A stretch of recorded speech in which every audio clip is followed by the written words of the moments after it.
All right. Hey, everybody. My name is Juanita Charles. I am the founder of Manifest Magic Black Girl Cooperative. We are excited to take part in Black Maternal Health Week for 2024. We understand that there's a Black maternal health crisis, and we want to be a part of the solution and raise awareness in our community. We are here this evening with Edgar Patton III, who is a fierce advocate for Black maternal health. And so he's going to share his story with us and really just talk about the way his advocacy came about. So I'll go ahead and let you introduce yourself, Mr. Patton. Hi, my name is Edgar Patton III, and I am a advocate for Black maternal health. And so I know that you advocate on behalf of your wife. Tell me about your wife. She was a nurse practitioner, and she loved medicine. The entire time we were together, she was in school. When I met her, she had just become an LPN. And she became an RN. Then she received her BSN. Then she received her master's. So she was in school the entire time. We pretty much been together, but she loved what she did. Taking care of people was her passion. And she just loved every minute of it. You know, she didn't want just any patient. She wanted the sickest patient. Yeah. So she was able to do a lot of things over the years, meet a lot of different people, meet a lot of different families. And like I said, she just really enjoyed what she did outside of, being with family and, just enjoying life. So Jasmine had a big heart. She had She a big did. heart. She Yeah. did. She Yeah. really did. How long did y'all date? We dated for about 3 years before I asked her to marry me. hmm And Oh, okay. we were married 7 years, and we would have celebrated 8 years, February 28th this year. Y'all got a beautiful love story though. hmm And so I know you all were family planning and she was looking forward to being a mom. Yes. So tell us about that. Tell us about how your family planning went. Well, it's kind of unique. When I first met her, we had those weird conversations that most people don't have, but she pretty much told me she never wanted to have kids. But after she met me, that's when she decided that she wanted to have a kid. After we were married and we decided, okay, now's the time, let's try to have a kid. That's what we did. And probably several months into that process, we were having a hard time. So we both went and were checked just to see if everything was okay because, we were not conceiving at that point. Then once we figured everything out, then that's when we decided, to try IUI and IVF. Okay. Okay. And then so y'all conceived with IVF, Yes. right? Kid, I guess we'll just ask you what got you into advocacy for Black maternal mortality. The opportunity to advocate just kind of fell in my lap. It all started from a GoFundMe that was set up by my wife's coworkers. From there, it just kind of grew. I did an interview with Good Morning America. I did one with the local news channel here in town. And I've also been to Washington, D.C. to meet with Congress. So the opportunities itself have just pretty much fallen into my lap. What has been one of the toughest, I guess, toughest settings or toughest conversations that you've had to have? Outside of just speaking, I know it's heart-wrenching to speak about your wife, but what's been one of the toughest situations you found yourself in? Um, Sometimes I get too deep into it, my thought process. So I have to know my cutoff point where I need to go and where I shouldn't go. Right. But honestly, during this whole situation, this has helped me. This has been a part of my healing. Like I said before, all of this pretty much just fell into my lap to advocate and all that stuff. And once I started doing it, I realized that it was actually helping me in the same process. Just phone calls and text messages from people checking in on me, I would just go ahead and tell them how I was feeling. Yeah. And that was just a part of my grieving. So being able to advocate and speak about what happened and everything like that, that is really a part of my grieving. And I'm just, taking it a day at a time.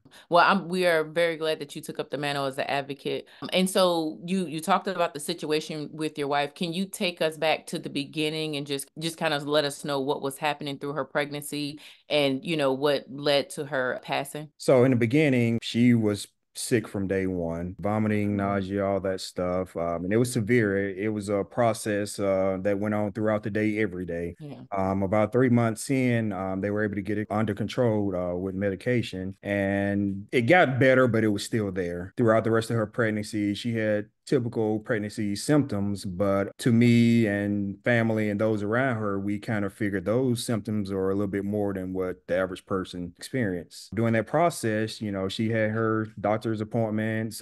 She did everything she was supposed to do, but from her doctor was more, "You're just pregnant." There was her response to everything.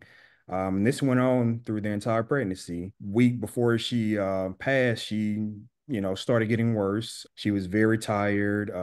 She slept all the time. Then the week of, she pretty much just slept all day. She was awake enough just to get up and go to the bathroom and take a shower. She was not able to eat. She pretty much went a whole week without eating because she couldn't. It got to a point where she would fall asleep at the table just trying to eat soup. Yeah. It was very difficult day. I got a phone call at work saying that my wife was being rushed to the emergency room. So when I arrived there, I met with her, I gave her a kiss, and the doctor came in and pretty much laid out that the baby was in distress and they need to go in and do an emergency C-section. During that process, my daughter, she was not responding when they got her out.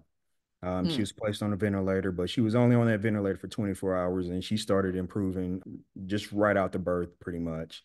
But my wife, on the other hand, her condition just started getting worse by the hour. yeah. And so what did they say that was causing her decline? They really didn't know. That's the crazy thing about it. There were a lot of doctors trying to figure out what was going on. Her personal doctor even was trying to figure out what was going on. But still to this day, I've never heard a reason why all this happened. And how long after giving birth did she pass? It was 2 days later. Like I said, her condition started declining after her C-section. She went into liver failure and ultimately passed away on September the 30th. So what advice do you have for, anyone whose doctor is telling them that things are okay, but they maybe just still don't feel okay? So I've been advocating trust your body. You know your body better than any doctor knows your body. And it's okay to get a second opinion. My wife, she trusted her doctor. She trusted her. This was her first pregnancy, so she didn't know what to expect. Right. But based on her doctor telling her this was normal, that's what she assumed. Everything was normal. Yeah. As the significant other, what would you advise the significant other of the pregnant person? What role would you advise them to play, especially when their significant other is advising them of how uncomfortable or how out of body they feel? Just always be present, be alert, and always listen, because there's always something that's going to be said. There's always something that you'll see that, others may not see. Right. Going to doctor's appointments, being there to hear what the doctor is saying and comparing that to, what your spouse is telling you. Yeah. So being able to actually see it and then go by, what your doctor is telling you is normal. Eventually, you can use that later on. Right. Hopefully, no one ever has to go through this situation again. But it's a issue right now that a lot of people are just ignoring. So Yeah. we have to be advocates for ourselves. We have to listen to each other. We have to watch for signs and symptoms that things are not right. And then I think one other piece I want to point out, because I know we talked about it before, but usually we get caught up in the idea that maybe a white doctor doesn't know a black patient or whatever, but we do understand that this happens across all people in the medical field, because medical school teaches people that black people are so very different, I guess, in that, like, we have higher pain thresholds and we have all of these different things. And so I said it to say, and you know where I'm going with this, that your wife's doctor was a black woman like her. Yes, yes, she was. I guess that's something I want people to be aware of, because a lot of times we think if we have a black doctor, then oh, we're good. And I'm not saying we're not, but just understand that the way medical school, I guess, teaches across the board to a lot of these doctors, that you're probably going to run into those same risks. And maybe, I don't know, maybe I'm saying it wrong. Yeah, now I believe that, as well. There's a level of, how they're being taught. Then you have to look at the hospitals, who pretty much are over the doctors, what they want.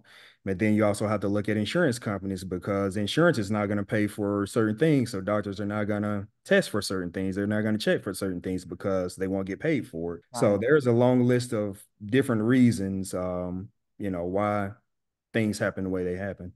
Yeah, that's what I should have asked you, and I'm glad you gave it. And then, so as a result of this, is there anything else, any additional advice, anything that you want to leave our viewers with, yeah, anything that you like to leave them with?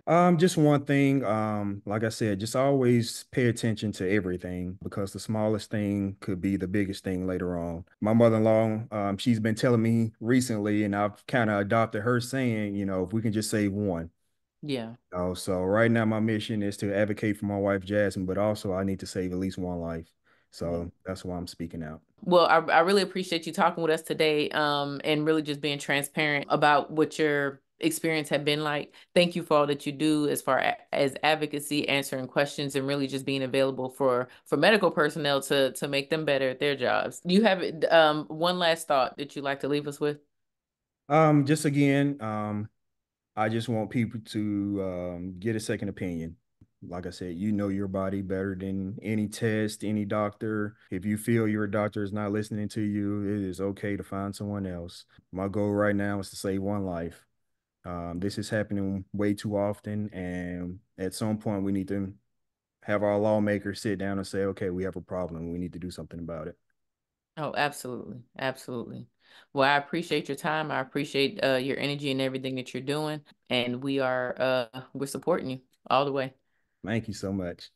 Thank you.